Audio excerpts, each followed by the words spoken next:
The night air in Beverly Hills smelled like jasmine and money. Not the kind of money you carry in your wallet, but the kind that lives in gated driveways, private chefs, and cars that cost more than most people's houses. At the top of one of those hills, behind tall hedges and a security gate that blinked like a silent guard, a party was in full swing. Inside the estate, everything glittered. Crystal chandeliers dripped from high ceilings. Ice sculptures melted slowly beside towers of oysters. Waiters in crisp black vests moved like shadows, balancing trays of champagne flutes and tiny bites of food no one really ate. The guests, dressed in silk tailored suits and jewelry that caught the light like fireflies, laughed loudly, snapped photos for social media, and talked over each other about deals, trends, and who was dating whom. Among them, unnoticed and unbothered by the noise, was Elira. She wasn't there to be seen. She was there to work. Hired through a temp agency for the evening, she wore a simple black dress, flat shoes, and a name tag that read Elira Staff. Her dark hair was pulled back neatly, not for style, but so it wouldn't get in the way. She moved with quiet efficiency, refilling drinks, clearing plates, and slipping through the crowd like a breeze, present, but never lingering long enough to become part of the scene. Most guests didn't even register her face. To them, she was just part of the background, like the soft jazz playing from hidden speakers or the fresh flowers arranged on every surface. And that was fine with her. She preferred it that way. Being invisible meant she didn't have to explain herself, didn't have to smile when she didn't feel like it, didn't have to pretend she belonged in a world that had long ago shut its doors to people like her. But Elira hadn't always lived on the edges of other people's celebrations. 5 years earlier, she'd sat in a different kind of room, wood-paneled, quiet, filled with the scent of old sheet music and polished piano wood. She'd been a student at Juilliard, one of the youngest ever accepted into the piano performance program. Her fingers could make a piano sing in ways that made professors pause mid-lecture. She didn't just play notes, she told stories with them. Sad ones, joyful ones, complicated ones that didn't have neat endings but felt true. Back then, her future had seemed as bright and certain as the stage lights waiting for her. But life doesn't follow scripts. It started with a phone call during her second year. Her younger brother, Kavi, had collapsed during soccer practice. What they thought was exhaustion turned out to be something far worse, a rare heart condition that needed surgery, and then more surgeries and years of treatment. The medical bills piled up faster than hope. Their parents, already stretched thin running a small bookstore in Portland, couldn't keep up. Elira made the only choice that felt right. She left Juilliard, moved back home and took whatever work she could find. Barista, dog walker, overnight cleaner, and now, on nights like this, a server at parties for the ultra-wealthy. She didn't resent it. Not really. Every shift, every tip, every hour on her feet brought Kavi one step closer to stability. He was doing better now, stronger, smiling more. But the debt still hung over them like a storm cloud that refused to pass. Tonight, though, was especially hard. The mansion's grand ballroom held a baby grand piano near the French doors that opened to the garden. It was a beautiful instrument, gleaming ebony, perfectly tuned, probably never played except as decoration. Every time Elira passed it, her fingers twitched. Not out of longing exactly, but out of muscle memory, like her hands remembered a language her mind had tried to forget. She kept her eyes down as she circled the room, offering past hors d'oeuvres. A woman in a sequined gown barely glanced at the tray before waving her away. A man in a navy suit asked for another whiskey, then immediately turned back to his conversation about cryptocurrency. Elira didn't mind. She was used to being a pause in someone else's sentence, not the subject. Then she saw him. He stood near the fireplace, holding a tumbler of amber liquid, laughing at something a woman in a red dress had said. Tall, early 40s, with sharp cheekbones and an air of someone who'd never been told no in his life. Reese called her. She recognized him from business magazines she sometimes skimmed while waiting for the bus. Tech billionaire. Founded a data analytics company in his garage. Sold it for $500 million before he turned 35. Known for his blunt interviews, his love of high-stakes poker, and his habit of turning social events into performances. His own, mostly. He caught her looking. Not in a creepy way, but with the casual curiosity of someone used to observing people like specimens. Their eyes met for just a second, but it was enough. Elira quickly turned away, adjusting the tray in her hands. She told herself it was nothing. He probably didn't even register her as a person, just another staff member in a sea of black uniforms. But Reese had heard something.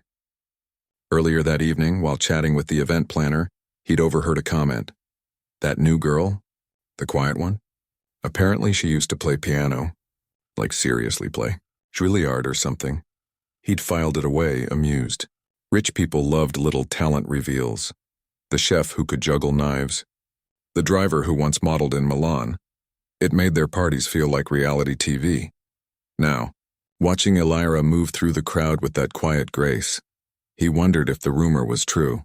And if it was, well, why not test it? The party reached its peak around 9:30.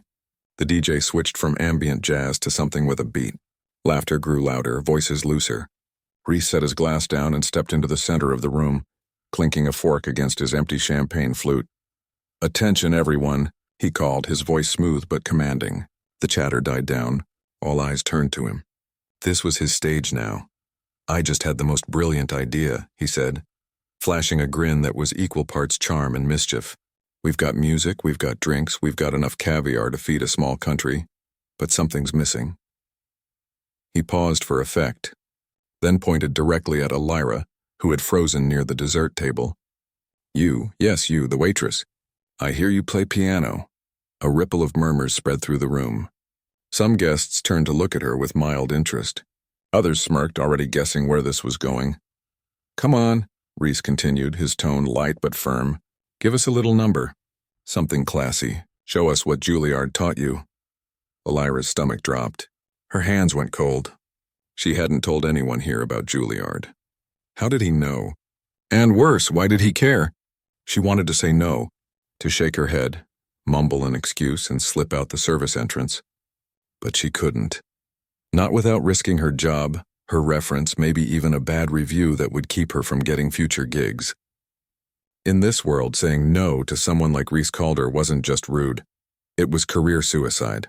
So she did the only thing she could. She set her tray down on a nearby table, smoothed her dress, and walked toward the piano. Her heart pounded so hard she could hear it in her ears. Every step felt like walking onto a tightrope with no net. The room watched her, some with pity, most with detached curiosity, like they were waiting for a mildly entertaining distraction before returning to their conversations. Reese leaned against the bar, arms crossed, a faint smile playing on his lips. He wasn't being cruel, not exactly. But he wasn't being kind either. To him, this was just a game. A way to spice up a predictable evening. Elira reached the piano. The bench was cool under her palms as she sat. The keys stared back at her, white and black, familiar and foreign all at once. She hadn't played in over 2 years. Not since the last time she sat by Kavi's hospital bed humming a lullaby because she couldn't afford to rent a keyboard. Her fingers hovered. She could fake it. Play a simple scale, hit a few clumsy chords, and walk away. No one here would know the difference. They'd laugh, clap politely, and forget about her by dessert. But then she thought of Kavi, of how he'd stayed up late listening to her practice, even when he was exhausted from meds. Of how he'd taped her recital programs to his bedroom wall like they were treasure maps. Of how he still believed, fiercely, stubbornly, that she'd play again someday.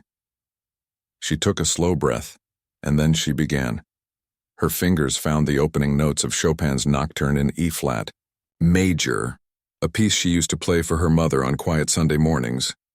The first note rang out soft and clear, cutting through the hum of the party like a single drop of rain on a still pond. And just like that, the room changed. But that was for later. For now, in this moment, Elira wasn't a waitress. She wasn't poor or overlooked or invisible. She was exactly who she'd always been, someone who spoke in music when words weren't enough. And though she didn't know it yet, that single note was about to rewrite everything. The first note hung in the air like a held breath. Then another followed, gentle but sure, and then another, weaving together into something that didn't belong in a room full of designer dresses and hollow laughter. Elira's fingers, stiff at first from years of dishwater and bus rides and late-night shifts, began to remember. Muscle memory kicked in, not just in her hands but in her chest, her shoulders, the quiet space behind her ribs where music used to live. She didn't look up. She kept her eyes on the keys, on the familiar curve of the black and white pattern that had once been her whole world. The piece she'd chosen, Chopin's Nocturne in E-flat major, wasn't flashy. It didn't have thunderous chords or dizzying runs. It was intimate. It was the kind of music you played when you thought no one was listening, and maybe that was why it cut through the room so deeply. Because it wasn't performed, it was offered. At first, only a few people noticed. A woman near the fireplace stopped mid-sentence, her champagne flute halfway to her lips. A man checking his phone lowered it slowly, his thumb hovering over the screen. Then the whispers started, not mocking but hushed, almost reverent. Is that really her? She's actually good. No, she's more than good. Reese Calder, still leaning against the bar, straightened up. His smirk had vanished. He'd expected a stumble, maybe a few awkward notes before she backed away, flustered.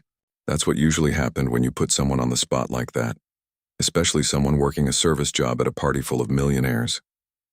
But this wasn't awkward. This was something else entirely. Elira played as if the room had emptied, as if it was just her and the piano, like it had been in her tiny apartment back in Portland where she'd practiced on a second-hand keyboard with sticky keys and a missing C-sharp. She poured everything into the music, the exhaustion of double shifts, the worry over Kavi's next appointment, the loneliness of giving up a dream, not because she wanted to, but because love demanded it. The melody swelled, soft but insistent, wrapping around the glittering room like a thread pulling everyone closer. Even the staff paused. The bartender stopped polishing glasses. Another server stood frozen near the cheese table, tray in hand. For the first time all night, no one was performing. No one was trying to impress. They were just listening. Reese took a step forward, then another, until he was standing just a few feet from the piano. He didn't speak. He didn't need to. The music said everything. When the final notes faded, lingering in the air like smoke after a candle's been blown out, there was silence. Not the kind of silence that follows a bad joke or an awkward moment, but the heavy, respectful kind that comes after something real has happened. Like the room itself was holding its breath. Then from the far corner, an older woman in a pearl gray dress began to clap. She wasn't showy about it, just slow, deliberate applause, her eyes glistening. That broke the spell. Others joined in, at first tentatively, then with growing warmth. Soon the whole room was clapping. Not the polite golf clap of a corporate event, but real, heartfelt applause. Someone whistled. A few guests even stood. Elira finally looked up. Her cheeks were warm, her hands trembling slightly on the keys. She hadn't planned for this.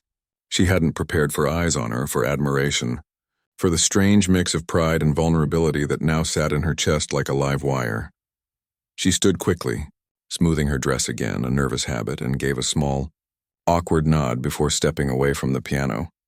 She wanted to disappear back into the crowd, back into her role as invisible staff, but it was too late for that. People were looking at her differently now, not with pity or condescension, but with something closer to awe. Reese didn't clap. He just watched her, his expression unreadable. When she passed near him on her way back to the service area, he spoke quietly so only she could hear. "Why aren't you on a stage?" She didn't answer. She couldn't. Her throat felt tight. Instead, she gave a small shake of her head and kept walking, her heart still racing. Back in the kitchen, the other servers greeted her with wide eyes and hushed excitement. "That was incredible," one whispered. "I had no idea you could do that." Another pressed a glass of water into her hand.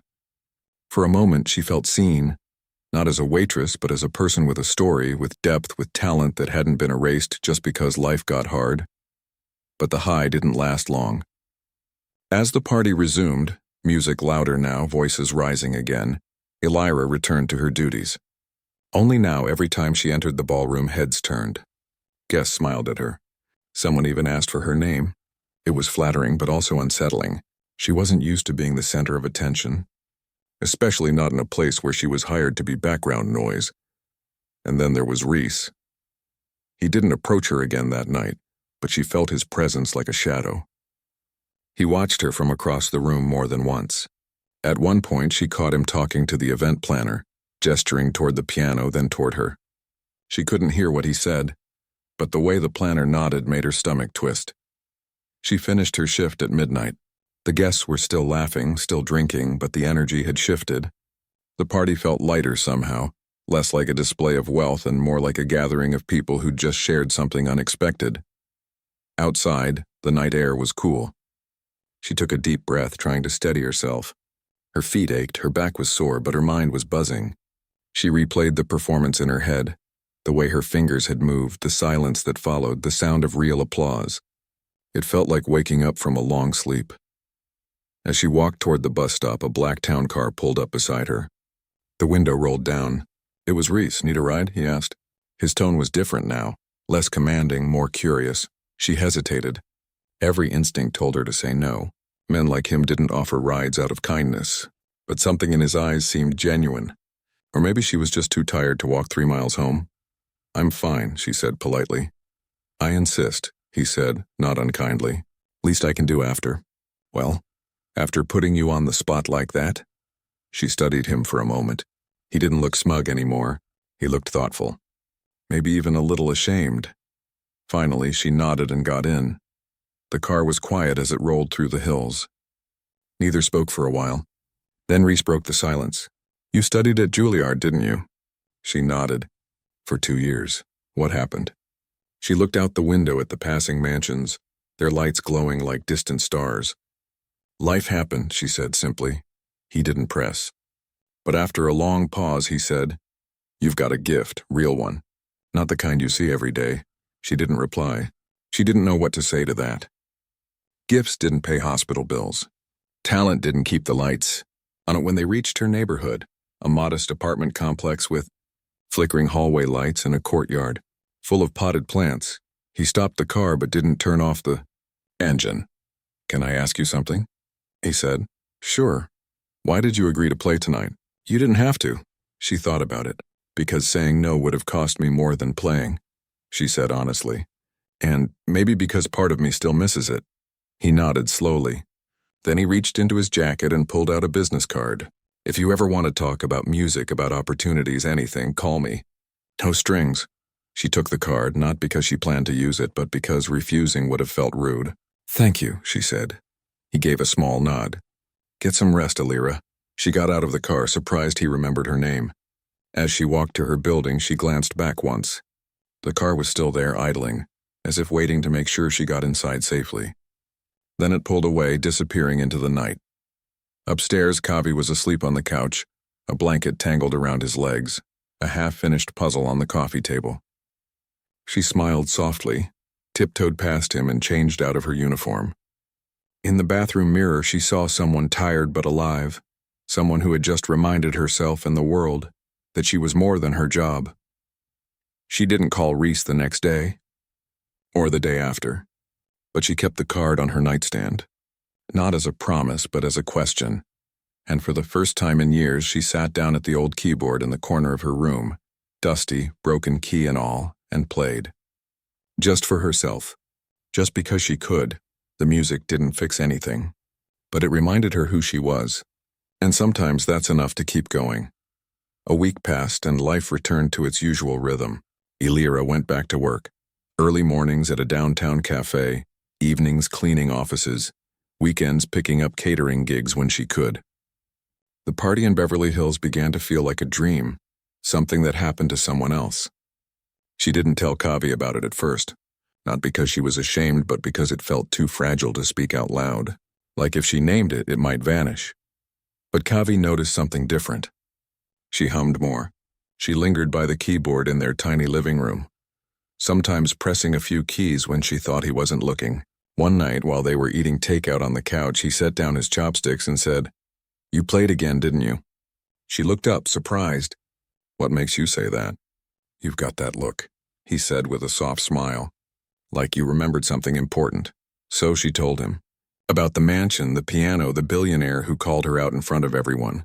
She expected him to be angry, about the embarrassment, the power imbalance, the way rich people treated others like props. But instead, his eyes lit up. "Wait, you played Chopin? In front of all those people?" He leaned forward, suddenly energized. "Alira, that's huge!"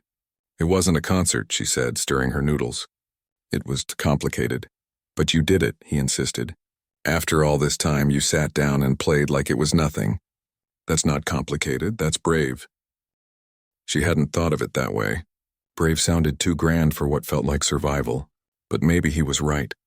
Maybe just showing up even when you're scared, even when the world expects you to stay small, is its own kind of courage. Meanwhile, Reese couldn't stop thinking about her. He'd attended countless performances, symphonies in Vienna, jazz clubs in New Orleans, private recitals in penthouse suites, but none had hit him like those few minutes in his own ballroom. It wasn't just her skill, it was the honesty in it. The way she played like she had nothing to prove and everything to say.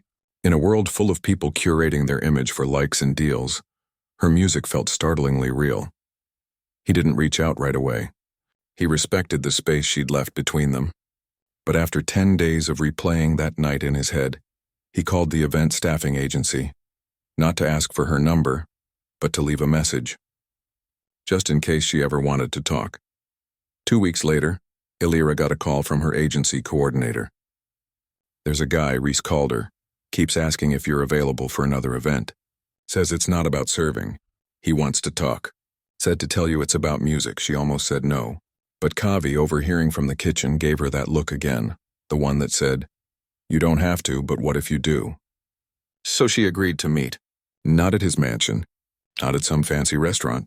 They settled on a quiet coffee shop in Silver Lake, far from the hills and the hype. When she walked in, he was already there, sitting at a corner table with 2 mugs steaming in front of him. He stood when he saw her, not with the swagger of a billionaire, but with the slight awkwardness of someone trying to get it right. "Thanks for coming," he said. She nodded, sitting across from him. "I wasn't sure I would." "I know," he said. "And I get it. What I did that night, it wasn't cool. I treated you like part of the entertainment, not a person." She looked at him, surprised.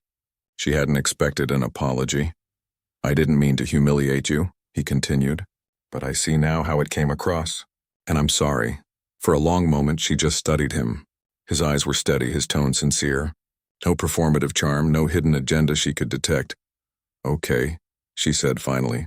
"I accept." He let out a breath like he'd been holding it.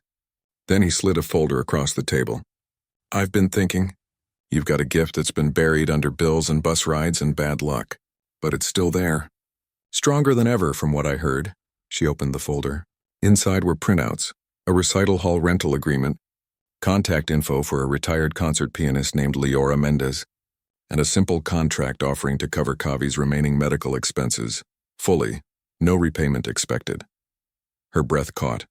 "You can't just—" "I'm not doing it out of guilt," he said quickly. "And it's not charity. Think of it as an investment in you, in your music. Leora taught at Juilliard for 30 years. She doesn't take students anymore, but I asked. She said if you're the one who played that Chopin piece, she'll make an exception." Illyra's hands trembled. This was everything she'd dreamed of and everything she feared. Because accepting this meant stepping back into a world she'd walked away from. It meant risking failure again. It meant hoping. "Why?" she asked quietly. "Why would you do this?" He leaned back, thoughtful. "Because I've spent my life building things that disappear. Apps, algorithms, companies that get bought and rebranded. But what you do, that lasts. Music stays. And the world needs more of that. Especially now." She didn't say yes that day. She took the folder home, laid it on the kitchen table, and stared at it for hours. Kavi didn't pressure her. He just made tea and said, "Whatever you choose, I've got your back." The next morning, she called Reese. "I'll do it," she said, "but on one condition. Name it. I play because I want to, not because you're paying for it. If I ever feel like a project, I walk away." "Fair," he said without hesitation. "Deal." Rehearsals began the following week. Leora's studio was tucked above a bookstore in Echo Park, filled with sunlight, old scores, and the faint scent of lavender. The first lesson was brutal. Illyra's technique had rusted. Her timing was off. Her hands, used to gripping mop handles and coffee pots, lacked the finesse they once had. Leora didn't coddle her. "Talent isn't enough," she said firmly. "Discipline is what turns promise into art." Illyra practiced for hours after work, her fingers aching, her back stiff. Some nights she cried out of frustration, but other nights she'd hit a passage just right, and the old joy would flood back. The pure, wordless joy of making something beautiful with her own hands. Reese kept his word. He didn't show up unannounced. He didn't post about her on social media. He simply made sure the bills were paid and the hall was booked for a small recital 2 months out. Word began to spread, not through influencers or press releases, but through whispers. There's this woman, used to be at Juilliard, playing again after years away. People who loved real music, not just spectacle, started asking for tickets. The night of the recital, Elira stood backstage in a simple navy dress, her heart pounding. Not because of the crowd, only about 80 people, but because this time she was choosing to be seen. Not as a waitress, not as a curiosity, but as an artist. When she walked on stage, the room fell silent. She sat at the piano, took a breath, and began. This time there was no trap, no command, just music, and the quiet courage of someone who'd been told to disappear but chose to play instead. The applause that followed her recital wasn't thunderous. It was deep. The kind that rises slowly from the chest, not the hands. People didn't jump to their feet right away. They sat still for a few seconds, as if letting the last note settle into their bones. Then one by one they stood. Not because it was expected, but because they couldn't stay seated after what they'd just heard. Elira didn't bow dramatically. She simply closed the piano lid, gave a small nod, and walked off stage. Her legs felt like jelly, but her chest felt light, like she'd finally set something down she'd been carrying for years. Backstage, Kavi was waiting, eyes bright, holding a single white lily he'd bought with his allowance. "You were amazing," he whispered, hugging her tightly. "Like, actually amazing." She laughed, a little breathless. "I forgot how much I missed that feeling." Reese was there too, standing near the door, not crowding her space. He didn't say much, just handed her a bottle of water and said, "You owned that room." She nodded, too full to speak. In that moment, there was no billionaire and no waitress. Just two people who'd both been changed by a few minutes of music months earlier. The next morning, her phone wouldn't stop buzzing. Not with spam or telemarketers, but with messages from strangers. Some who'd been at the recital, others who'd heard about it through friends. A local radio host asked if she'd come on the show. A small classical music blog wrote a glowing review calling her performance a rare blend of technical precision and emotional honesty. Even Leora, usually sparing with praise, sent a text that simply read, "You're ready." But Elira didn't leap at the offers. She'd been burned before by rushing into things that sounded too good to be true. Instead, she took a week to think. She talked to Kavi, to Leora, even to Reese, though he made it clear the decisions were hers alone. "What do you want?" he'd asked over coffee one afternoon. "Not what you think you should do. Not what the world expects. What do you want?" She'd stared into her cup for a long time before answering. "I want to play. Not for fame or money or to prove anything to anyone, just to play." "That's enough," he said. So she said yes to a few more local performances, to recording a short album of solo piano pieces, to teaching a weekly class at a community center for kids who couldn't afford lessons. She kept her day job at the cafe for a while, not because she needed to, but because it grounded her. The smell of coffee, the clatter of cups, the regulars who asked about her brother. It reminded her that life wasn't just about grand stages. It was also about showing up, day after day, with kindness and care. Kavi started physical therapy again, stronger now, more hopeful. He'd sit in the living room while she practiced, sometimes sketching in his notebook, other times just listening with his eyes closed. "It's like you're talking," he told her once, but without words. Her album, Unseen Keys, was recorded in a small studio over 3 weekends. No fancy producers, no auto-tune, no gimmicks, just her, a Steinway, and the pieces that had carried her through the hardest years. She included the Chopin Nocturne, of course, but also original compositions, simple, haunting melodies inspired by hospital waiting rooms, bus rides at dawn, and the quiet strength of ordinary people. When it released, it didn't top the charts, but it found its people. A nurse in Chicago wrote to say she played it during night shifts to stay calm. A high school music teacher used one track to teach her students about phrasing and feeling. A man in Seattle said it reminded him of his late wife, and that listening to it made him feel close to her again. That meant more to Elira than any viral moment ever could.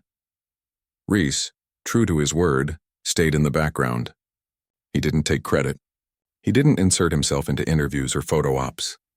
But he quietly helped where he could, connecting her with a reputable manager who charged fair rates, funding a scholarship for underprivileged music students in her name, even helping Leora restore her aging studio so she could keep teaching.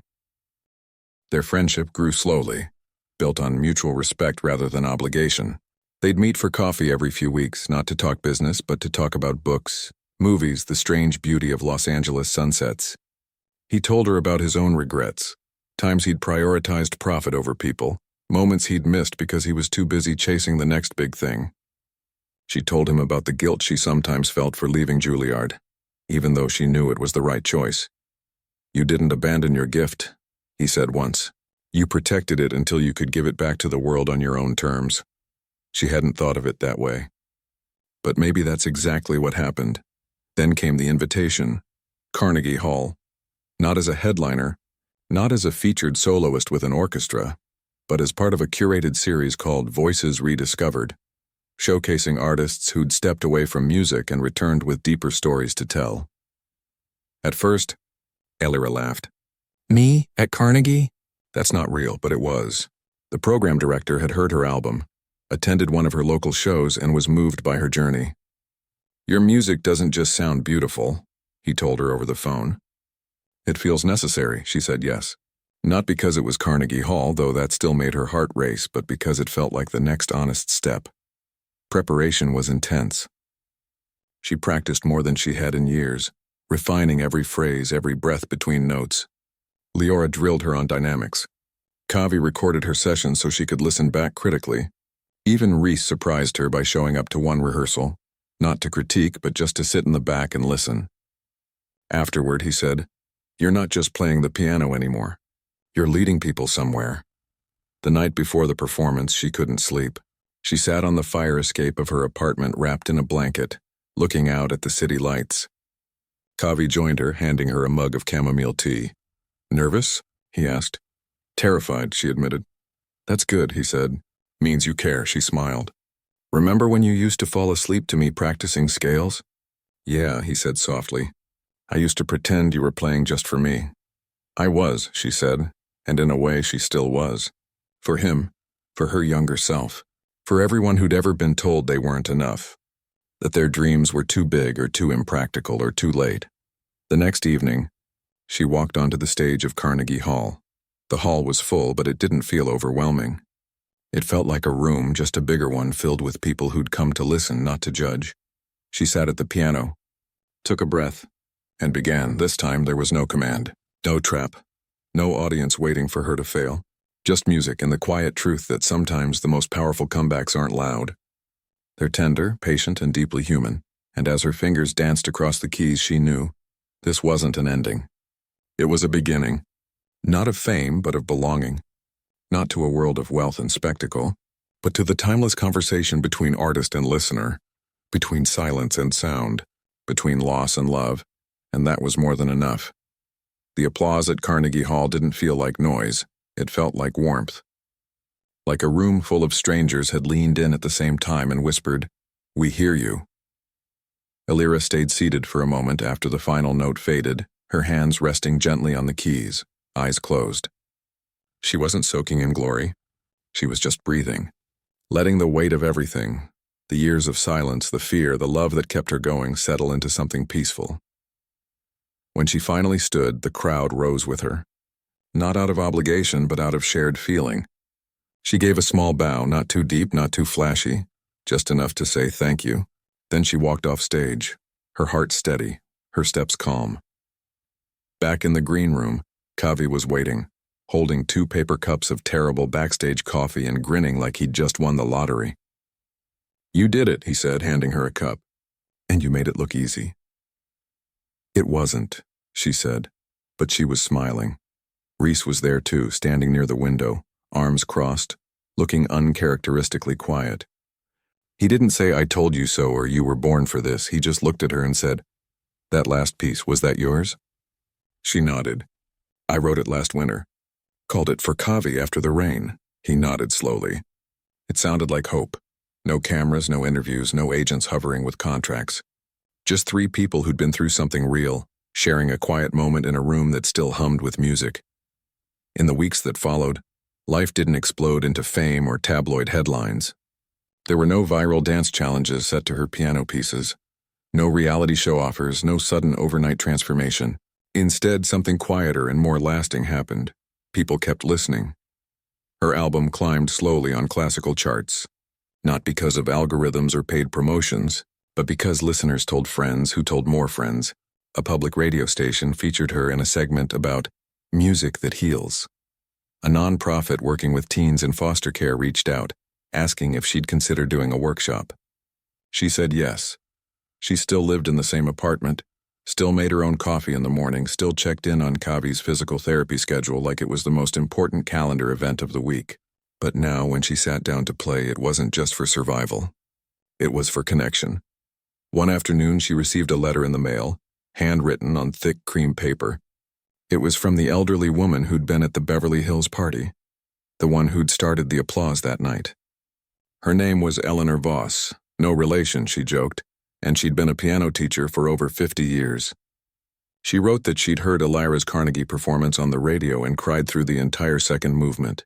"You reminded me why I fell in love with music in the first place," she wrote. "Not for perfection, but for truth. Thank you for giving that back to us." Elira read the letter 3 times, then tucked it into the front pocket of her sheet music binder. She didn't need trophies. She needed reminders like this, proof that what she was doing mattered beyond stages and spotlights. Reese, for his part, changed too. He didn't become a saint overnight, but something had shifted in him that night at the party, and it kept shifting.